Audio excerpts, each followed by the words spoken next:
LA again. There's a lot here. Shannon, what do you make of Scottie saying this about Phil Jackson? Well, let me take the first part about the play first, Skip. Okay. I don't believe that's true. I believe Scottie was frustrated. Scottie had been number 2 for 7, 8 years. Number 1 steps away. Number 2 believes that once number 1 is away, I'm number 1. Because you would have never asked Michael Jordan, not saying that Scottie Pippen was Michael Jordan, but you would have never asked Michael Jordan to inbounds a ball to me. So why, if it's my time, I've been the best player, I was the All-Star Game, Skip, remember, he was the All-Star Game MVP. He was. So why are you asking me to do that? And considering what Scottie must understand is that this was never going to go away. This is the one thing that you can't come back from, Skip.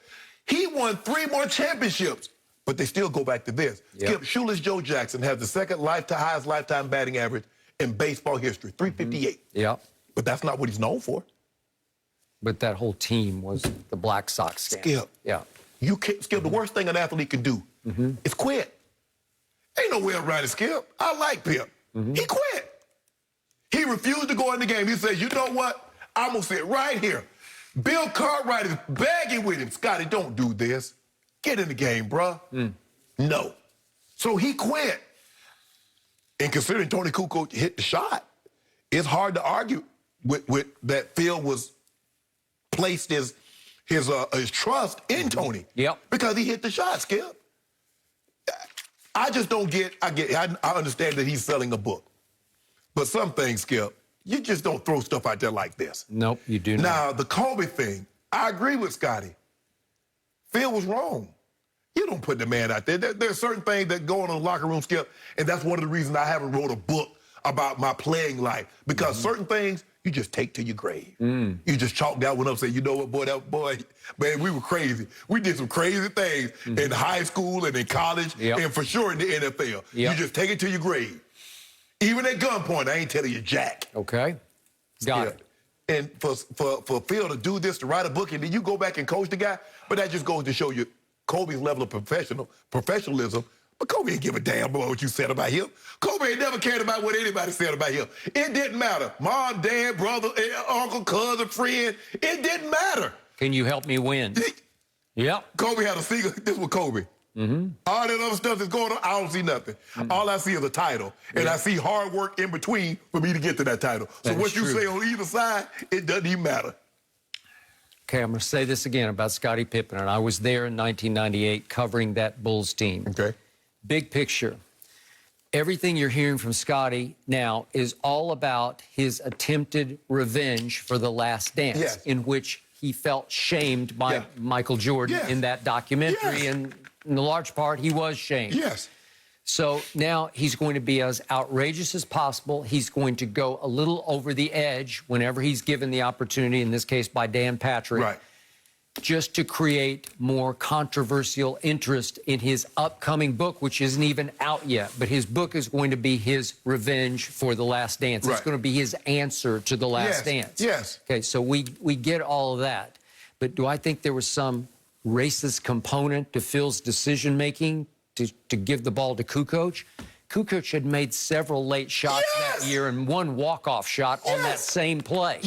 So all Phil was trying to do was win the game. And I remind everybody, Kukoc was Jerry Krause's boy. He was Jerry Krause's discovery as the Michael Jordan of Europe. And so wait a second, if Phil Jackson is at war with Jerry Krause, why would he go out of his way to spotlight Tony Kukoc on the last play just because he's white? No, he's Jerry's boy. You don't want to do that. All Phil was trying to do was win the basketball game. And again, in Phil's mind, Scottie had never been anything but Robin. And he wasn't that guy. He wasn't a last shot taker and maker. That would be Kukoc's role post-Jordan, in the wake of Michael Jordan. That's who you'd want with the ball in his hands. So it makes all the sense in the world. And speaking of Michael Jordan, I don't think he thought Phil was racist, because all Jordan did was simply quit prematurely just because his coach had been done wrong by Jerry Krause and Jerry Reinsdorf.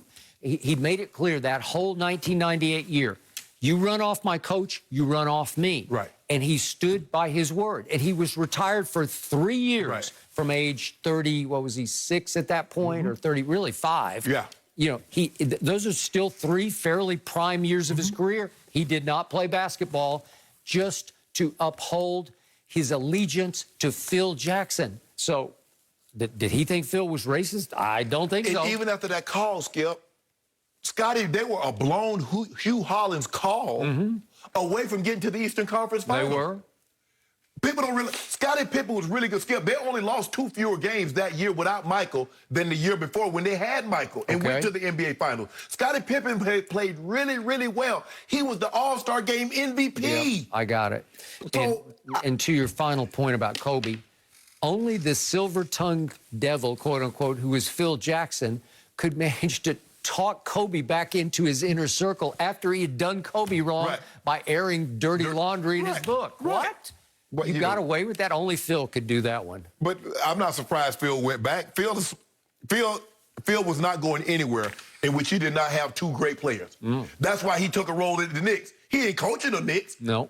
He ain't messing up his tarnish. He ain't messing that up, Skip. Agreed. He had Scottie and Mike. He had Shaq and Kobe. And then he came back, oh, we can get Pau Gasol? Okay. I got one of the 2 best, whether you say it's LeBron or Kobe, but you had one of the 2 best players. You get another guy to go along with it, I'm right back in business. Phil Jackson ain't slick. Yeah. Guys, Scottie had plenty more. Finals? Sure, absolutely. Could he break Jordan's record for consecutive opening games of 20-plus points? Yes. Because it's not hard for him to get 20-plus because that's just pretty much what he does, right? Yeah.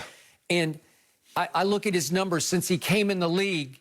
His playoff numbers, there are only 2 other players who have put up these kind of numbers, and they're beyond him, but it's obviously LeBron and KD. Right. But he's 3rd on that list in just overall impact numbers in playoff games. Yet, if you look at his playoff record in his 107 playoff games, he's 51 and 56. So he's lost more than he's won. Yes. What does that tell you? That he didn't dominate those games. Right. He like LeBron. You look at LeBron's overall record; it's just extraordinary because he's way over 500 because he's that guy. Right. Well, is this guy that guy? No. Not always. Not enough. He can be. He was last night, right? But there are few players capable of putting up the numbers he put up last night. Well, that's what's frustrating because you see what he does and you know what he's capable of. And Chris, far too many times in big moments, he doesn't do it. Okay. What do you think, so, Chris? Skip, you think Boogie's statement?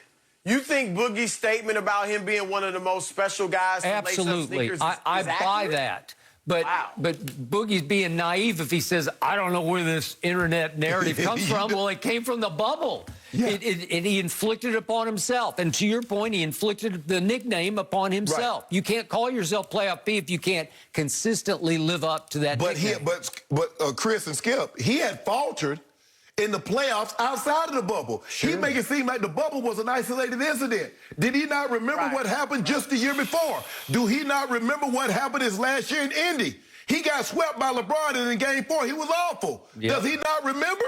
He got in the Eastern Conference Final. Wait a second. Remember Game 1 of, we're going back against LeBron. Was that our first year on Undisputed? When he passed the ball to C.J. Miles. He was running from the last shot. It didn't say C.J. got to give me the ball back. You passed the ball to the man with 2 seconds. It didn't say get a basketball back. But Chris, if you go back and look at Paul's career, when he was given the big 3 in Miami fits, there was no expectations. Once he made a name for himself, now comes expectations with that. And remember,